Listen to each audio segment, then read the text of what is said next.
Welcome to Ask on CYC. Did you know that the Australian curriculum is changing? I'm talking about the school curriculum here. We are actually going to witness something that we haven't had in the Australian school curriculum for quite some time. We're going to be introducing some Christian themes and Christian values, Christian traditions that have formed part of Australia's heritage, part of Australia's history. Here with me to discuss this today is Graham McDonald, Executive Officer of the Diduno Network. Welcome, Graham. Great, thank you. Really appreciate the opportunity to be here. So, Graham, just for the benefit of our listeners and bearing in mind that our listeners could be anywhere in the world, what is it that the Diduno Network does?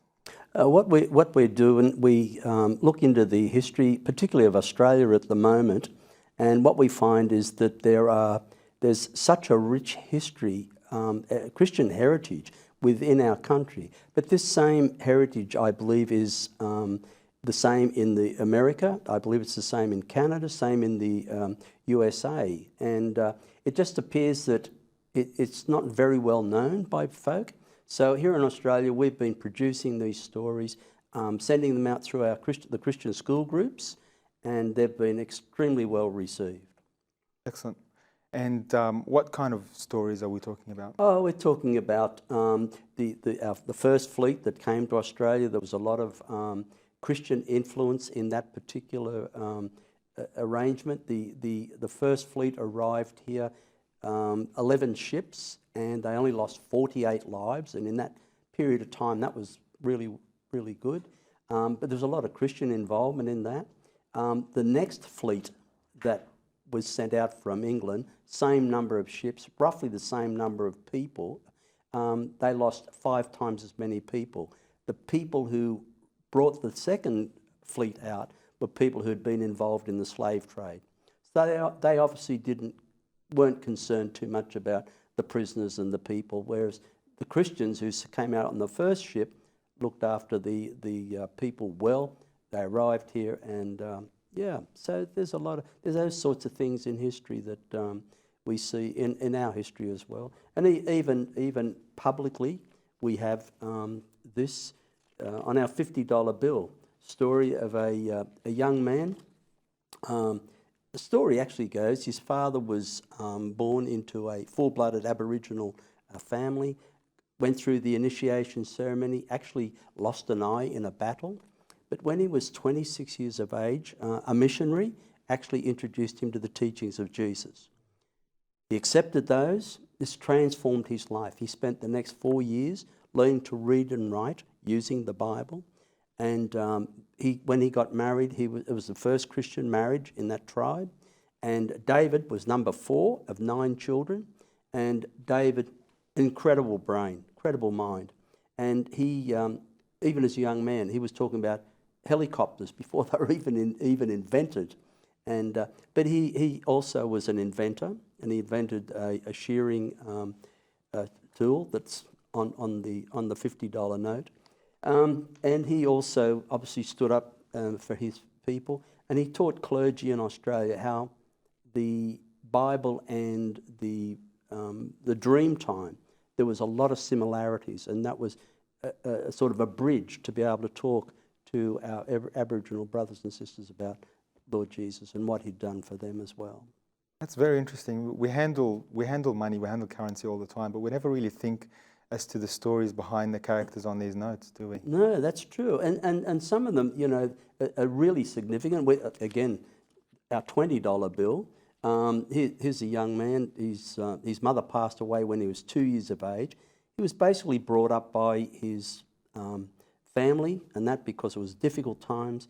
As a young man, he made a decision that he wanted to be a follower of Jesus, and he went to Bible college, and he ultimately he got a letter actually from a young guy that was suggesting to him that he should, because he had a heart to look after the spiritual and the physical and the medical needs of people living in the outback. This young man suggested him, why don't you use an aeroplane? And so he ended up getting an aeroplane. He had friends. One of his friends was a gentleman by the name of Hudson Fish, one of the original gentlemen who started Qantas. He got a plane at mates rates, and therein started the Royal Flying Doctor Service, which is the largest aeromedical organisation still going in the world today. So he was very responsible for opening up the outback of Australia, and Sir Robert Menzies, the former Prime Minister, said that his contribution to opening up Australia is probably the largest single contribution that anybody could really appreciate, because he opened up the interior of Australia when there was no planes and a whole lot of other things as well. Of course. Yeah. Breaking down boundaries. Yeah. But an incredible story. But, one, because he had a concern for the well-being, not only the physical well-being, but the spiritual well-being of people who lived in the outback, and he did something about it. And to our dear audience, if you would like to get involved in the conversation, please send in your questions to 0416 551 292, or you can write us a comment on our YouTube feed, also on our Facebook page, Christian Youth Channel. So, Graham, tell me, how did you get involved with the Australian curriculum? Well, I've been involved in probably children's ministry for a bit over 30-odd years, and I'm always concerned that how do we present God and Jesus and the Bible to relevant times, to make it relevant to young people's lives.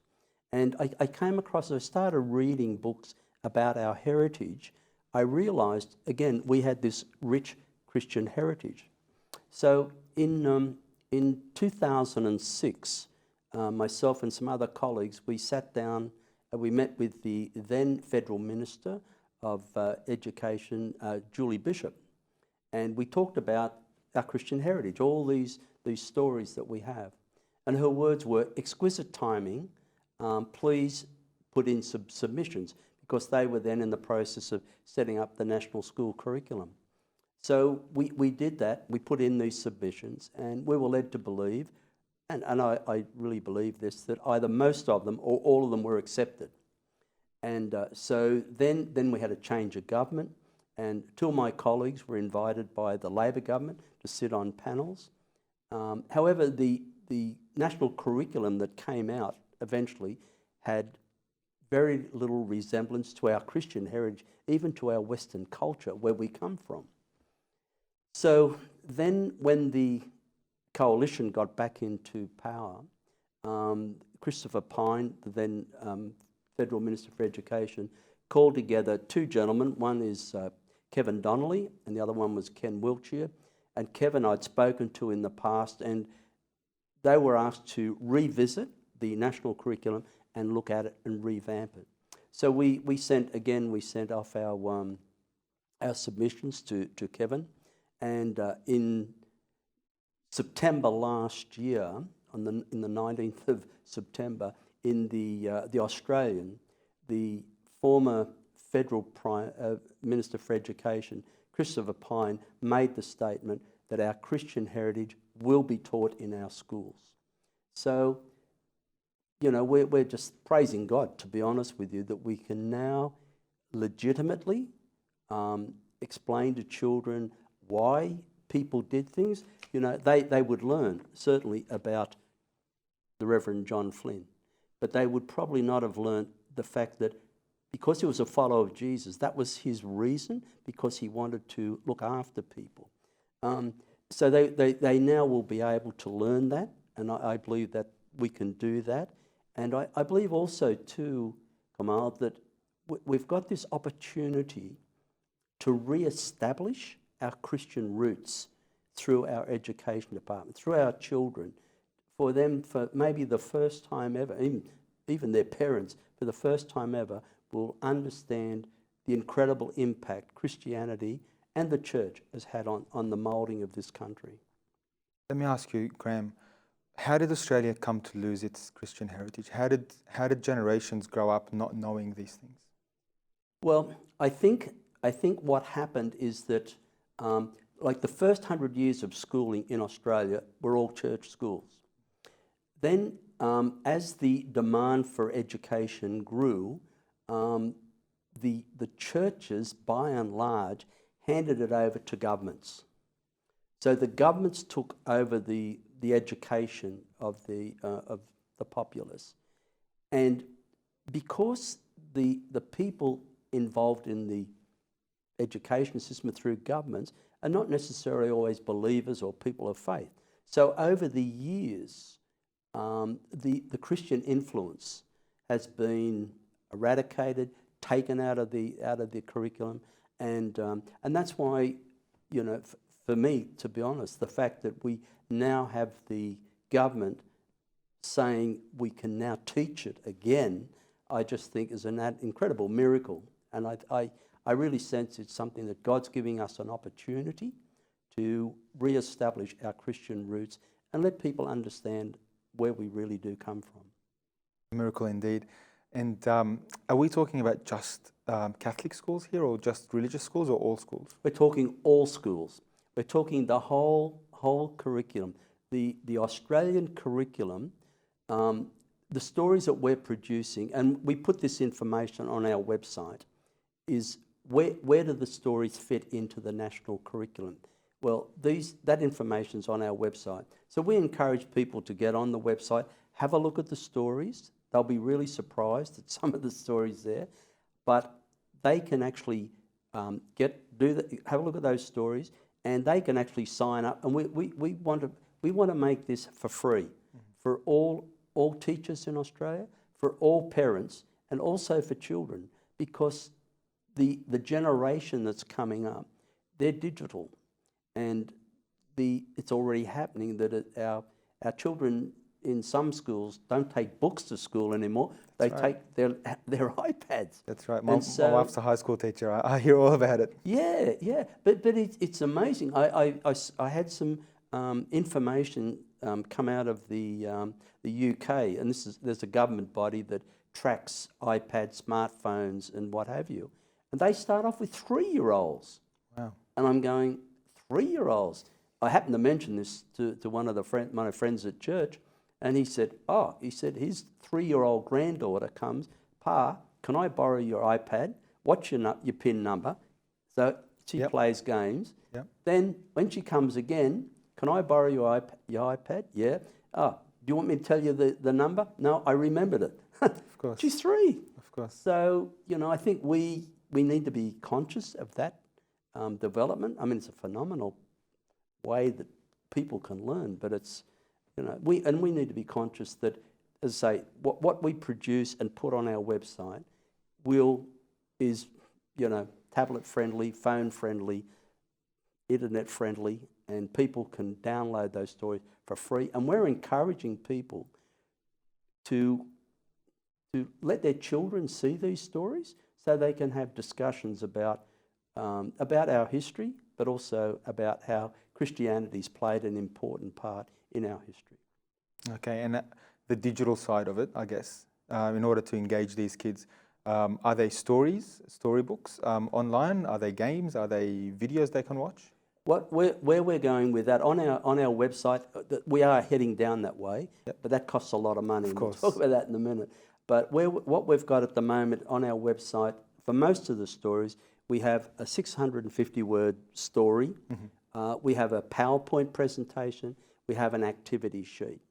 But we are conscious of this digital world. So we're looking at producing an animated presentation, a 5-minute mini documentary, a game, and also an academic paper, so that people can really dig in and find, get down to the roots of what it's all about.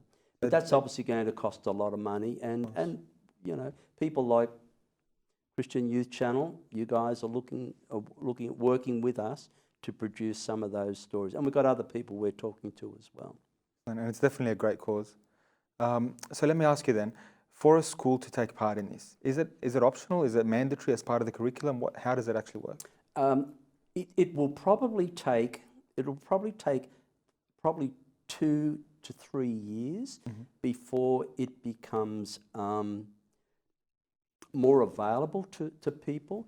The way the system, as I understand it, the way the system works, they may not even actually put the word Christian in, but the way they describe what the lesson is about, it's maybe about Aboriginal issues and people that have made an impact. Well, that fits into that category.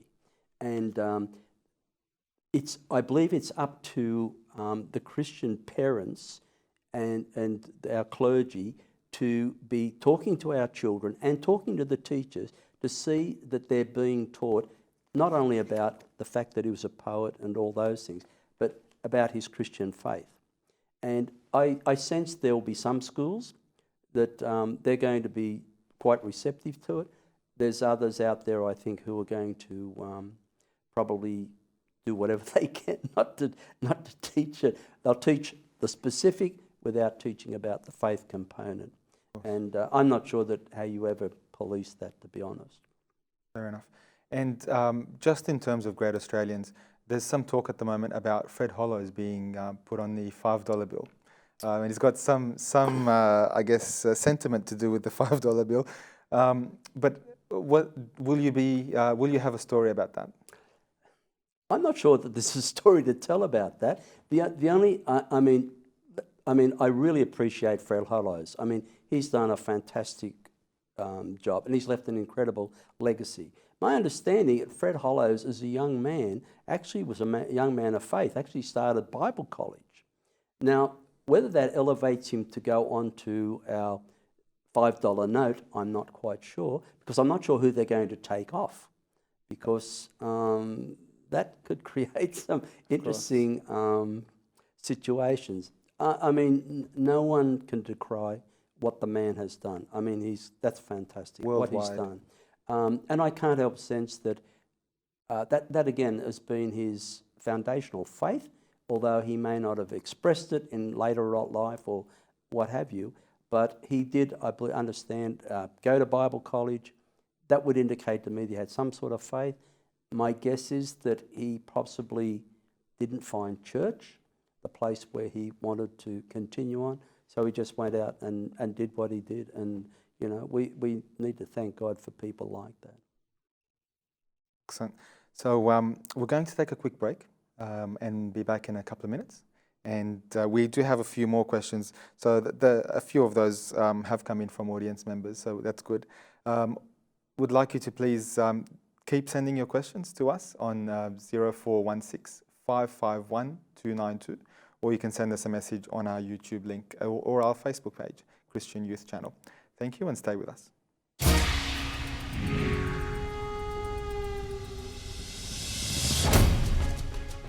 Bold all things to all men. Every evangelist is unique. Every recipient of evangelism is unique. Building community with relationship builders. How am I going to hear the Holy Spirit? Is it easy to hear the promptings of the Holy Spirit? One-time messages. Pray harder. Listen harder. Series of sermons by Father Anthony Messiha. And I'm just making it easy and say, just hear the Holy Spirit, and that's it. From St. Timothy and St. ATHANASIUS Church in Arlington. Man, it's hard stuff, but we need to strive harder. Jesus loves to leave behind the 99 and go after it.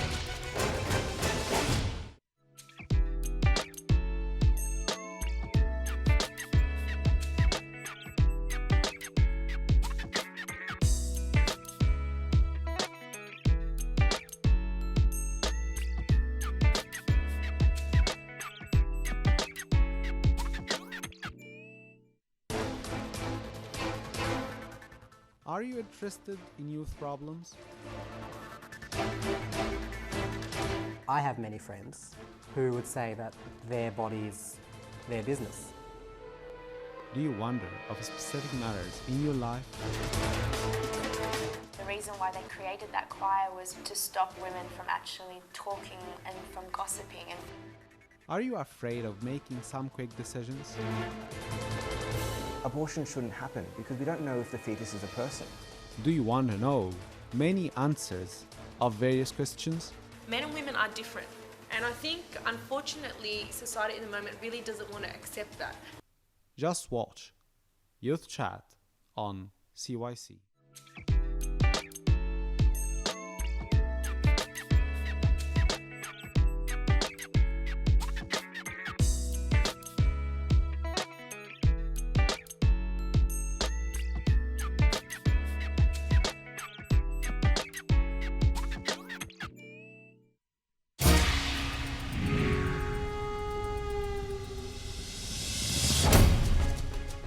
bold all things to all men, Every evangelist is unique.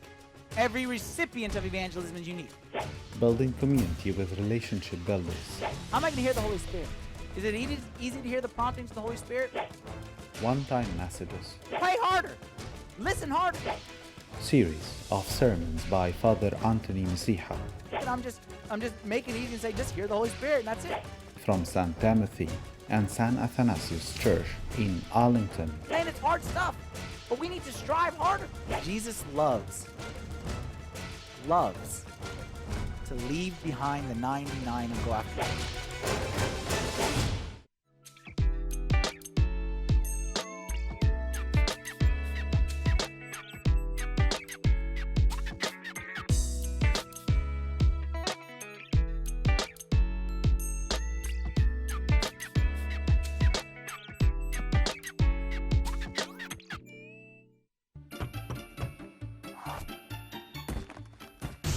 CYC, Christian Youth Channel. Welcome back to Ask on CYC. I'm Kamal Mikhail, filling in for Mina Ibrahim, who should be back next week.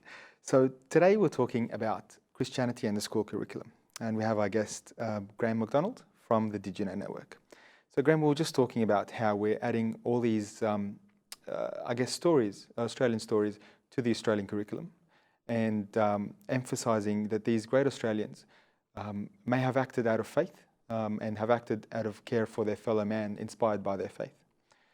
Let me ask you, adding all these stories and all these teachings to the Australian curriculum, that's a big job, and I'm sure it requires a lot of funding.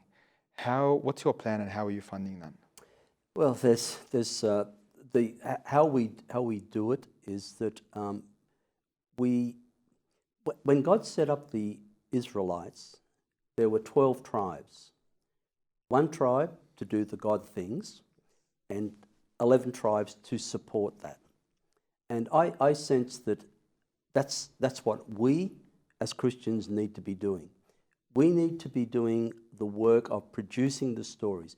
I believe we need to be getting Christian folk to support this financially.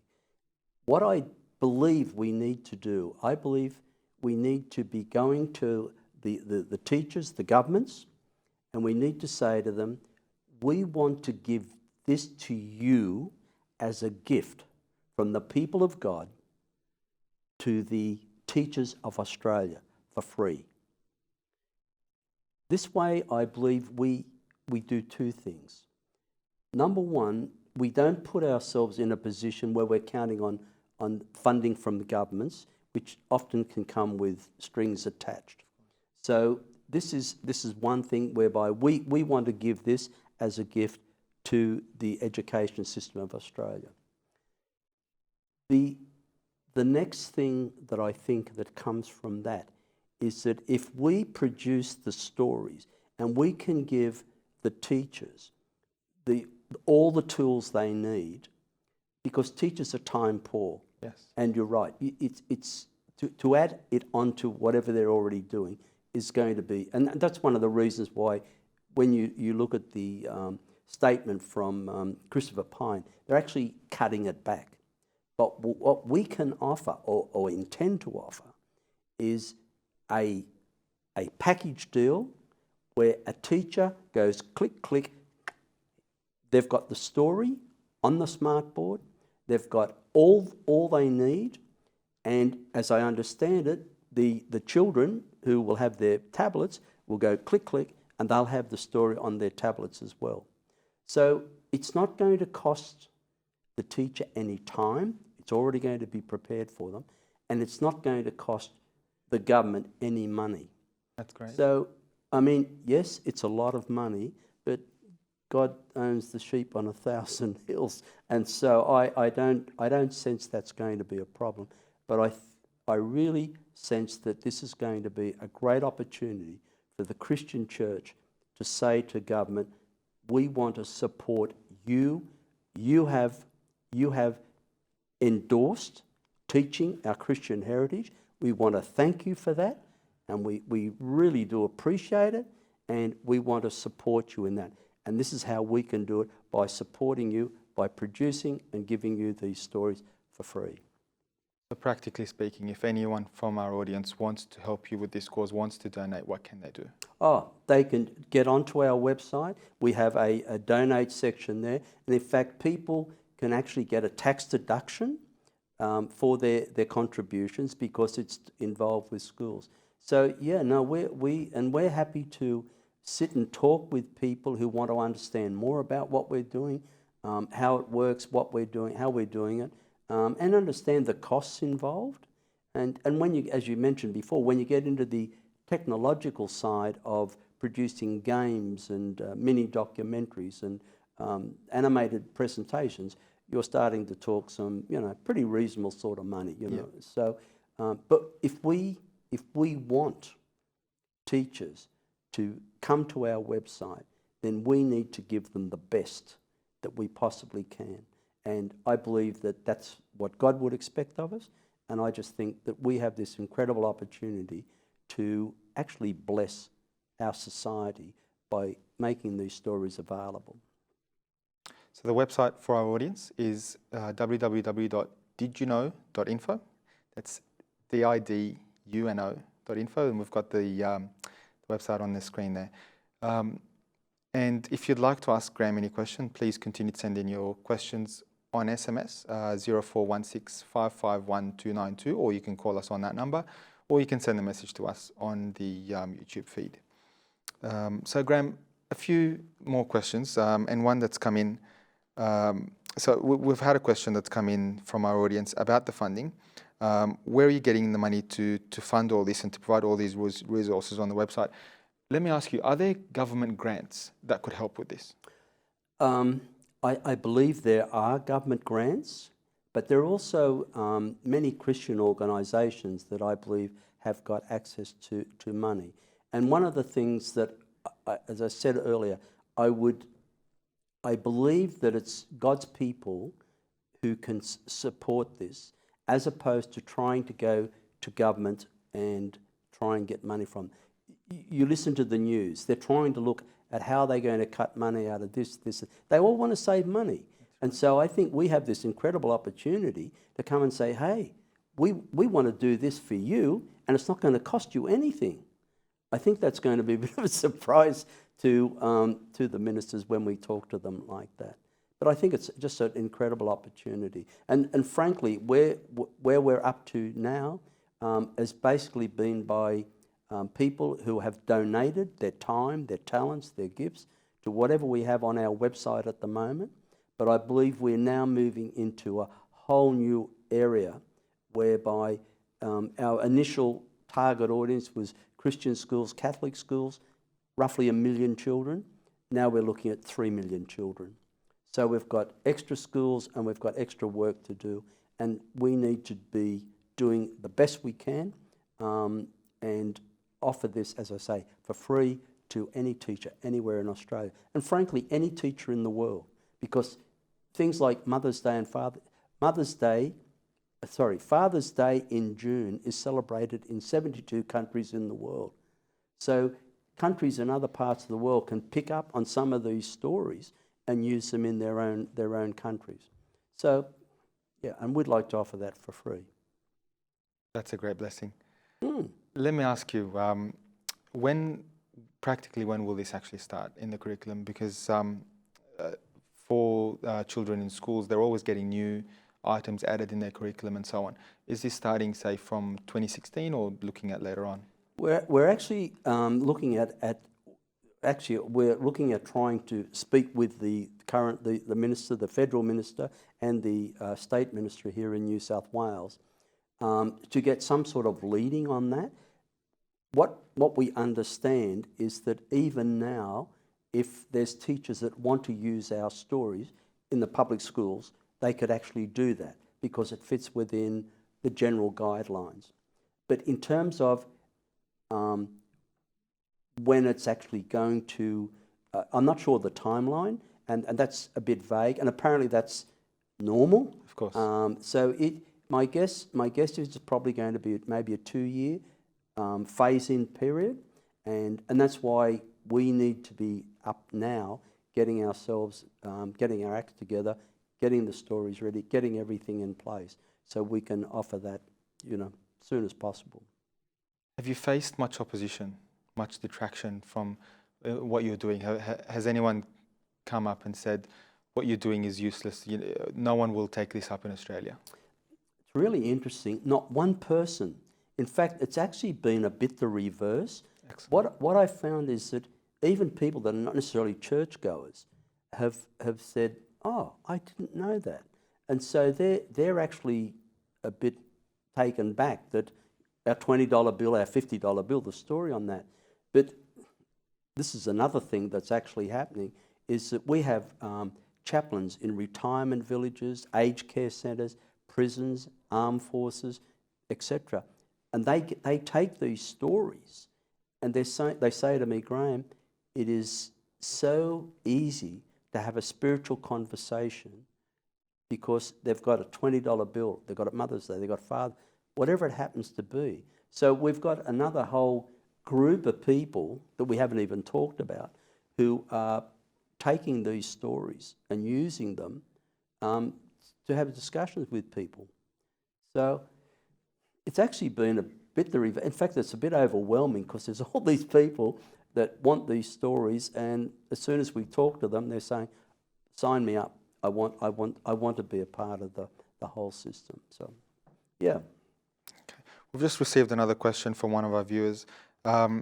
So this person's possibly not in Australia, but the question asks, does Australia have separation between church and state laws and ideology that's as strong as other Western liberal democratic republics like the US? The answer is yes and no. Yes, there is, and it's really interesting. In the Constitution, there is a section that actually says that there needs to be a separation of church and state. But the reason that was put in there was, and it's section 116, if anyone wants to look it up. But the reason it was put in there was when the Constitution was put together, it was mainly of English background and mainly Anglican, the Church of England. Yes. And the concept was here in Australia that we didn't want to have a state religion like they've got in the UK, like they've got in Saudi Arabia, like they've got in Germany. And so that particular section was put in so that no one church or denomination would actually have any preference over any other denomination. And that's why it was put there. But the way it's been often taken is that if the church says anything, then the state shouldn't take any notice of it. But that was not the original intent. And so, yeah, people need to understand that it was there to protect the populace from coming under one denomination or one religion. And that's why it was there.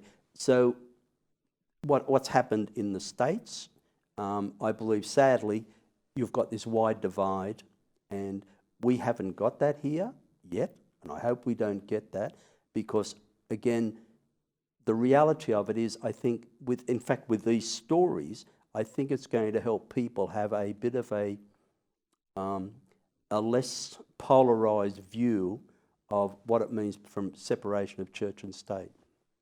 It's a good question. And I guess the stories tell history. Exactly. You're not including any teaching, any specific teaching in there. You're just saying, this is what the person did and this is what motivated them. Exactly. And this is why I believe that we have the opportunity to re-establish our Christian roots. It's not to overturn any denomination or anything like that. It's to show people this is what motivated this person to start the Royal Flying Doctor Service. This is what motivated this person to try and invent the helicopters. You know, so yeah, it's so much about what motivated the person to do what they did and how they actually lived their lives in a way that impacted their society then, and we still are the beneficiaries of that now. And what what would our advice be to our viewers in terms of response to the government for allowing this, response to teachers who may take it on and teach it? What do we want them to do? I think, to be honest, I think there's a couple of things we need to do. I would like to think that Christians would actually write letters to their federal member and say, thank you.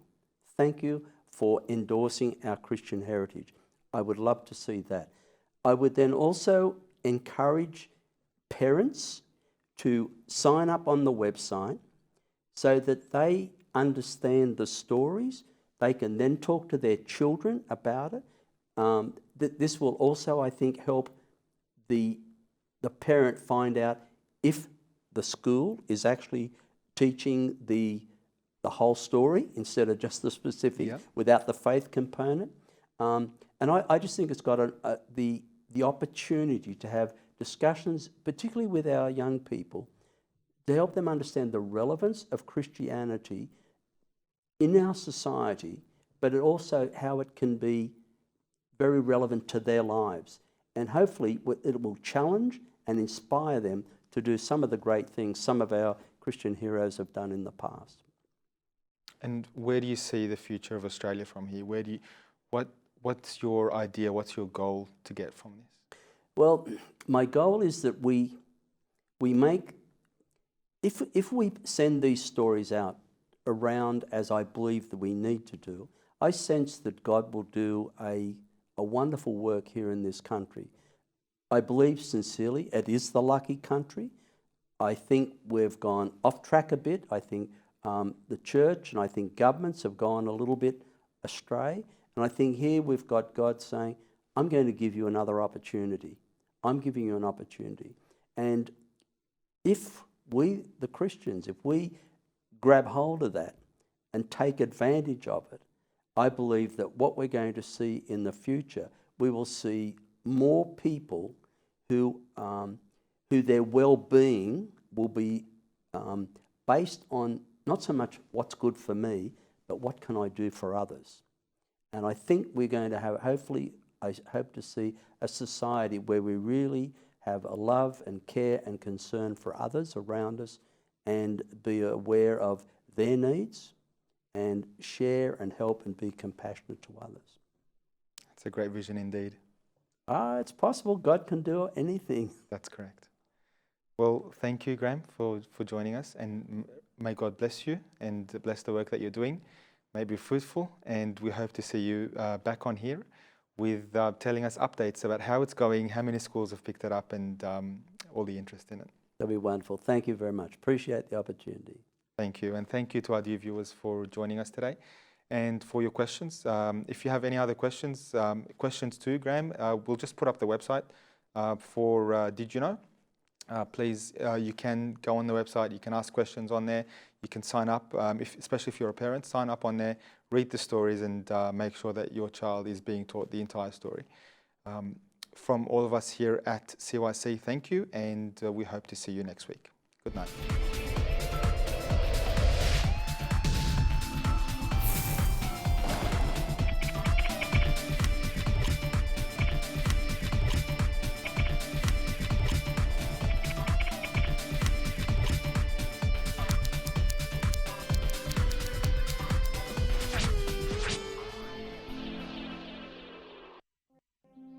The name CYC is very nice name.